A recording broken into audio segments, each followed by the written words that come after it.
The first thing I want to mention, and you kind of alluded to it talking about recruitment and the anxiety piece, is actually managing expectations is a phenomenal addition to a wellness strategy, Yeah. because anxiety and reducing anxiety is something that is can be very useful to manage expectations in to reduce anxiety, and that can be everything from big things like organizational change to small little interactions. Like a great example is if you're a manager and you have to call, you have to meet with a member of your team, you're calling them to your office, you're setting up time to meet with them, and you send them an email, and it's like, and you want to say, can we have a quick meeting? If the person is someone that may be very anxious about that meeting, what does that mean? Am I in trouble? There's something wrong? Like what's wrong? And especially if someone suffers from anxiety, it could be like, it could be a horrible situation. But if you instead in your subject line say quick meeting, good thing, that simple little addition could be a powerful way to go, oh, okay, I don't have to worry about it. I'm going Yeah. to have a good meeting with my boss. Great. That's very helpful, and be a great way to be a good practice to put into most of your communications, to set those expectations in the subject line. And going back the other way, if you're an employee and you need something from your manager, like, so let's say you had a question for them and you need them to give you kind of some advice or recommendations. When in your subject line, you could say question, need recommendation. Then you can send an email, so that way they know when they're reading the email what you're asking of them, so you don't have to go back to them if they don't fully understand or they miss something. And then then you're clearly managing expectations on both ways, and that allows everyone, before they get into the email or before they get into the actions, to know what's expected of them, or to know what to or to know what's going to happen, or what's needed. That clarity Well, and could it's be a such simple a thing, powerful right? thing. It's Yeah. it's a it's a there are a lot of simple ways of managing expectations, and really at its heart, it's just about clear and transparent communication, right? Yeah. Most of what a lot of not most a lot of what we talk about is communication skills. Mhm. Right? How do you effectively like managing expectations is how do you effectively communicate those to people? And I love simplicity.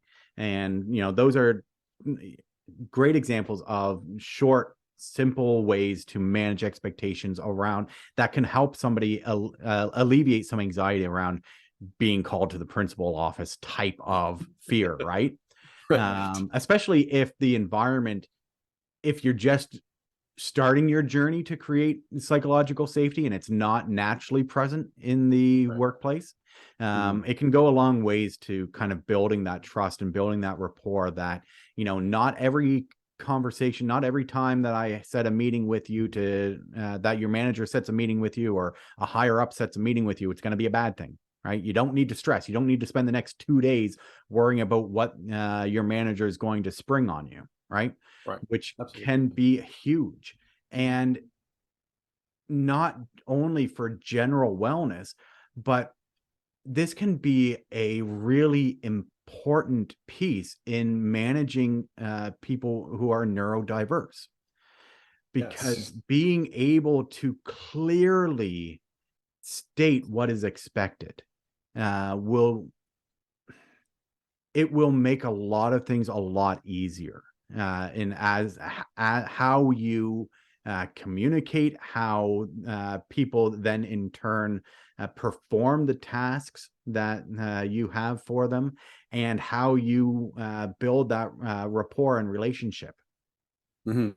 Yeah, because a lot of fundamental mistakes that happen with with people who are neurodiverse tends to kind of stem from assuming everybody is on the same page, that words have this exact same weight or meaning, or the stuff that you think is too obvious to mention. That's often that miscommunication, that on different page, or that incompatibility of assumptions is really where it's a big part of some of the challenges or some of the issues that arise when working with people who are neurodiverse, because part of that is they think about things differently. So Yeah. if you are very clear in telling them how they're going to be measured for success, or what task completion should look like, Mhm. or you put clear boundaries around things Just like, setting that clear box, right? yeah, Like or setting like those clear expectations of what, like, here's the things that you can't do. Here's what mhm, we need accomplished. yeah, here's how long things should take, here's what resources you should use, here's the people that you should be going to if you have questions or need help. Those types of very clear breakdowns, descriptions, one, allow you to as a manager to make sure that you're making providing enough resources and support to have the job done well. But two, you're also not leaving anything open to inference or assumptions or anything like that, that you're very intentional in how you communicate. Because and the other thing too is that if you create um that little safety and allow for that two-way communication, and if the person that is neurodiverse can almost repeat back what they understand, or set expectations on how they may see a problem or a solution or approach that you didn't think about, then that can allow them to bring more to the table too, because there's a lot of power that can come from the neurodiverse and their unique way of thinking, because it's often unconventional. So there's great opportunities to listen to it. But I think the fundamental piece with both managing the neurodiverse and wellness strategy is just the clear fact Mhm. that the unknown creates anxiety.